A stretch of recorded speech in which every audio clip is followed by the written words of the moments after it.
कल्पना कीजिए, एक आम आदमी, गांव का किसान, छोटा दुकानदार, किसी छोटे कस्बे का शिक्षक या शहर का आम आदमी। इनकी पूरी जिंदगी की कमाई, उनके सपने, उनका भविष्य, सब कुछ एक बैंक में जमा है। और फिर एक दिन अचानक से खबर आती है, आपका कोऑपरेटिव बैंक बंद कर दिया गया है।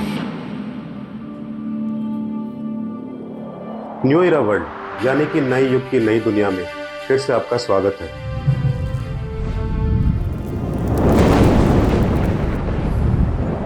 खाता बंद, पैसा फंसा और भविष्य अंधेरे में।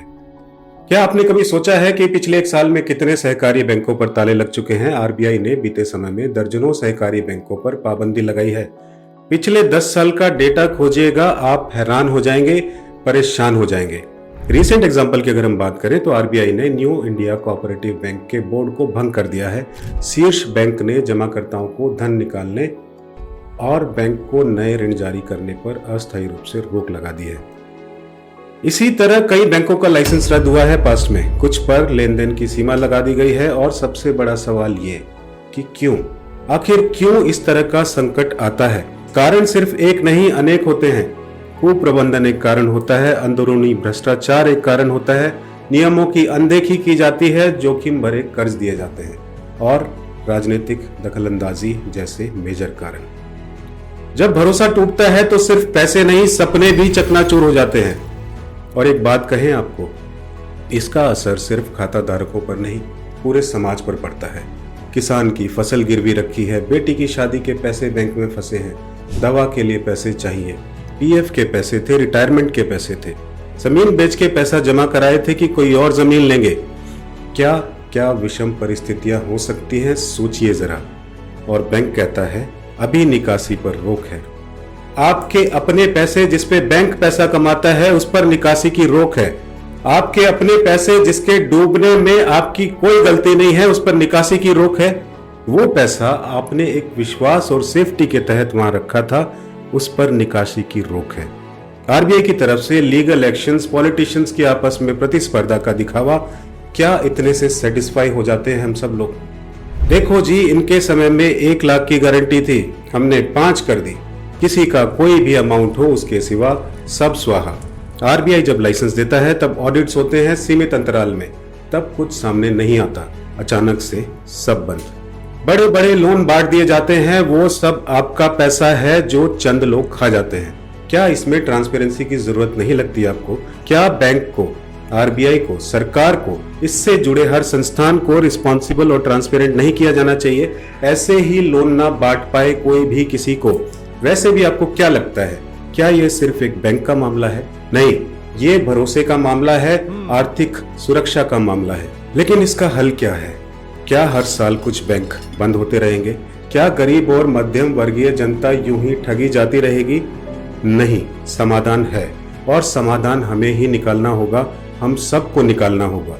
क्यों ना सख्त निगरानी प्रणाली हो, और वो भी ओपन हो सबके लिए। इस तरह बैंकों की हर गतिविधियों पर नजर रखी जा सकेगी, क्योंकि लाखों आंखें उस पर नजर रखेंगी। क्या कोई लिमिट नहीं बना सकती कि एक स्पेसिफिक अमाउंट से ज्यादा लोन देने के लिए प्रक्रियाएं जो हैं बहुत ज्यादा कर दी जाएं, बहुत सख्त कर दी जाएं, और वो ट्रांसपेरेंट हो किसी ओपन फोरम पे? वैसे आम आदमी के लिए तो बहुत ज्यादा प्रक्रियाएं होती है, आपने देखा होगा। किसी बैंक को क्या हक है कि आपका पैसा बेफिजूल कहीं भी खर्च करे, मिसमैनेज करे और बाद में आम इंसान पिसे? खास तौर पर बड़े कर्ज, डायरेक्टर्स की भूमिका और आंतरिक ऑडिटिंग को मजबूत करना होगा, ऐसा नहीं लगता आपको? सभी सहकारी बैंकों को डिजिटल प्लेटफॉर्मों से जोड़कर उनके लेन देन को और पारदर्शी बनाना होगा, किंतु ये तब होगा जब आप डिमांड करोगे।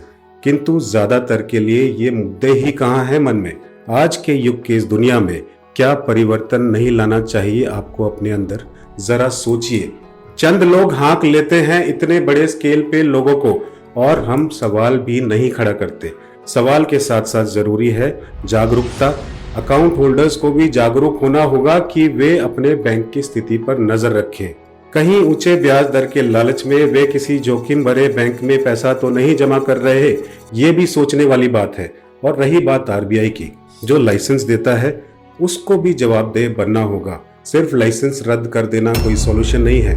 आरबीआई को पहले से अलर्ट सिस्टम तैयार करना होगा ताकि संकट में फंसने से पहले ही बैंक को संभाला जा सके। ये भी सोचना होगा आपको। कभी सोचा है आपने, कभी सोचा है जब बैंक का दरवाजा बंद होता है तो सिर्फ ताले नहीं लगते, बंद होते हैं सपने, बंद होती हैं उम्मीदें, बंद हो जाता है भरोसा। और इसका सबसे बड़ा कारण है राजनीतिक हस्तक्षेप। बैंक की तिजोरी से पैसा बाहर जाता है मगर लौट कर नहीं आता। 140 करोड़ से ऊपर हो गए हम। सुझाव तो दे ही सकते हैं। जब बड़े स्केल पे सुझाव आते हैं तो बदलाव की दिशा तय होती है। सोचिएगा और बात सही लगे तो सुझाव दीजिएगा कमेंट करके, नहीं तो वो बात तो है ही ढाक के 3 पात। प्रणाम।